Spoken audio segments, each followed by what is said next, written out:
ठाकुर जी की सेवा करो, माला पहनाओ, तुलसी अर्चना करो, हवन करो। इतने नियम करने की कोई जरूरत नहीं। एक नियम करो, लेकिन करो पूर्ण उत्साह के साथ, पूर्ण लगन के साथ। और एक बात और बताऊं, उत्साह किसे कहते हैं? उत्साह को यदि मैं थोड़ी और स्तर, एक सामान्य स्तरीय हिंदी में कहूं, तो हिंदी भी नहीं, शायद उर्दू शब्द होगा। उत्साह का एक और अर्थ यदि समझो तो कोई अतिशयोक्ति नहीं, जिद। आप जितनी जिद के साथ ठाकुर जी को पुकारोगे, उतनी जल्दी ठाकुर जी आएंगे। अगर जिद ही नहीं है हमारी भक्ति में, तो ठाकुर जी को भी कौन सी गरज पड़ी आपके पास आने की।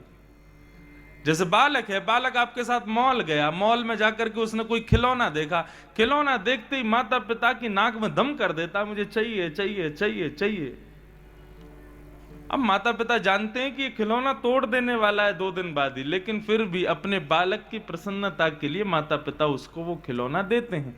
ठीक वैसे ही जब भक्त के हृदय में भगवत प्राप्ति की जिद प्रकट होती है, तब ठाकुर जी प्राप्त होते हैं। तो मैं ये कह दूं तो कोई गलत नहीं होगा कि इस कथा के लिए शर्मा जी ने खूब जिद करी, तब जाकर के यहां कथा हो रही है।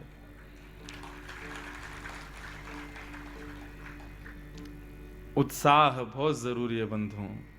आप क्या पहन के आते हैं वो जरूरी नहीं है, आप क्या खा के आते हैं वो जरूरी नहीं है, आप कहां बैठते हैं, कितनी देर बैठते हैं, एक आसन पर बैठते हैं, नहीं बैठते हैं, वो सब जरूरी नहीं है। ये जरूरी है कि आप कितने उत्साह से बैठते हैं। और एक बात कहूं, जितने उत्साह में व्यास आपको दिखाई देता, उतने उत्साह में रहना चाहिए कथा में। मैं कल से 1 बजे बैठूंगा, 5 बजे तक मेरे चेहरे की आकृति एक सी ही रहने वाली है, ऐसी आकृति आपकी भी रहनी चाहिए, तो दोनों को आनंद आएगा। इसलिए भैया खूब उत्साह के साथ कथा में आओ, खूब आनंद से कथा श्रवण करो। आज प्रथम दिन है, महात्म है, थोड़ी विलंब से भी कथा प्रारंभ हो रही है। हमारे सब संगीतज्ञ गंधर्व जन बेचारे कहीं रास्ते में रह गए थे, अभी अभी पहुंचे थोड़ी देर पहले। परंतु कल से कथा 1 बजे प्रारंभ होकर 5 बजे विश्राम होगी। आप लोग समय से 12:30 बजे ही आ जाना, प्रसाद आदि पाकर के जल्दी। आइए हम लोग आज प्रथम दिन के सत्र में प्रवेश करते हैं और महात्म को श्रवण करते हैं। पहले दिन कथा में महात्म कहा जाता है। महत्व क्या है, भागवत का महत्व हम लोग सूक्ष्म से ही आज थोड़ी देर कथा में श्रवण करके, और फिर आप लोग उत्सव आदि आज मनाना, जो भी आपको मनाने हैं, हम थोड़ी देर आज चर्चा श्रवण करते हैं। पर कल से पूरे 4 घंटे 1 से 5 श्रवण करना है। अब 1 बजे आप लोग आ गए तो ठीक, नहीं आए तो हमारे शर्मा जी तो रहेंगे, इन्हीं के लिए आए, इन्हीं को सुना देंगे हम। तो आप लोग सब समय का ध्यान रखिएगा कल से। आइए भागवत के महात्म में हम लोग प्रवेश करते हैं। कृष्णं नारायणं वंदे, कृष्णं वंदे व्रजप्रियं, कृष्णं द्वैपायनं वंदे, कृष्णं वंदे प्रथासुतं।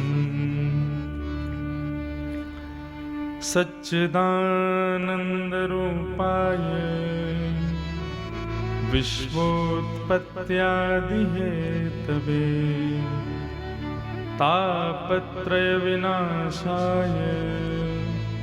श्रीकृष्णाय वयं नमः। भागवत का महात्म का प्रथम श्लोक। सच्चिदानंद रूपाय विश्वोत्पत्त्यादि हेतवे तापत्रय विनाशाय श्री कृष्णाय वयम नुमः। बहुत ध्यान से सुनिएगा।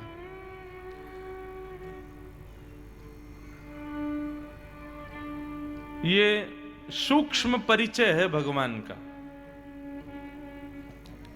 भगवान के रूप, कर्म और गुणों का विवेचन करता है। भगवान के 3 प्रकार के रूप होते हैं। पहला सत्य, दूसरा चैतन्य और तीसरा आनंद। मैं हमेशा अपनी कथा में कहा करता हूं, भगवान के स्वरूप बहुत सारे हैं। ये गिरधर स्वरूप है, वृंदावन में जाओ तो बिहारी जी स्वरूप हैं, द्वारिका में चले जाओ तो चतुर्भुज स्वरूप हैं, जगन्नाथपुरी में चले जाओ तो प्रेम विगलित स्वरूप हैं, बद्रीनाथ में चले जाओ तो तपस्वी स्वरूप हैं, दक्षिण भारत में चले जाओ तो शेषनाग पर पड़े हुए रंगनाथ स्वरूप हैं। स्वरूप बहुत सारे हैं ठाकुर जी के, परंतु प्रत्येक स्वरूप वाले ठाकुर जी के रूप 3 ही हैं, सत्य, चैतन्य और आनंद। लोग कहते हैं हमारे भीतर भगवान रहते हैं। स्वयं भगवान कहते हैं गीता में, ईश्वर सर्वभूतानां हृदय सेर्जुन तिष्ठति। तो ये भगवान जो हमारे भीतर रहते हैं, ये किस रूप में रहते हैं? इन्हीं 3 रूपों में रहते हैं। पहला सत्य, दूसरा चैतन्य और तीसरा आनंद। एक प्रकार से श्रीमद् भागवत क्या है बंधुओं, पता है? श्रीमद् भागवत दर्पण है। दर्पण की खासियत क्या होती है? दर्पण कभी झूठ नहीं बोलता। आप जैसे हो वैसा दिखाता है। आप बुरे हो तो बुरा दिखाएगा, आप श्रृंगार कर लो तो सुंदर दिखाएगा। या फिर एक प्रकार से ऐसा कहूं तो आप दर्पण में अपनी कमियां देखते हो कि हमारे रूप में हमारे बाल ठीक हैं कि नहीं, हमारे माताएं देखती हैं हमारे काजल ठीक लगे कि नहीं, हमने शर्ट ठीक से पहनी है कि नहीं, हम लोग ठीक लग रहे हैं कि नहीं। मतलब कोई कमी हो तो उसको सुधार लो, उसके लिए दर्पण होता है। भागवत भी दर्पण है।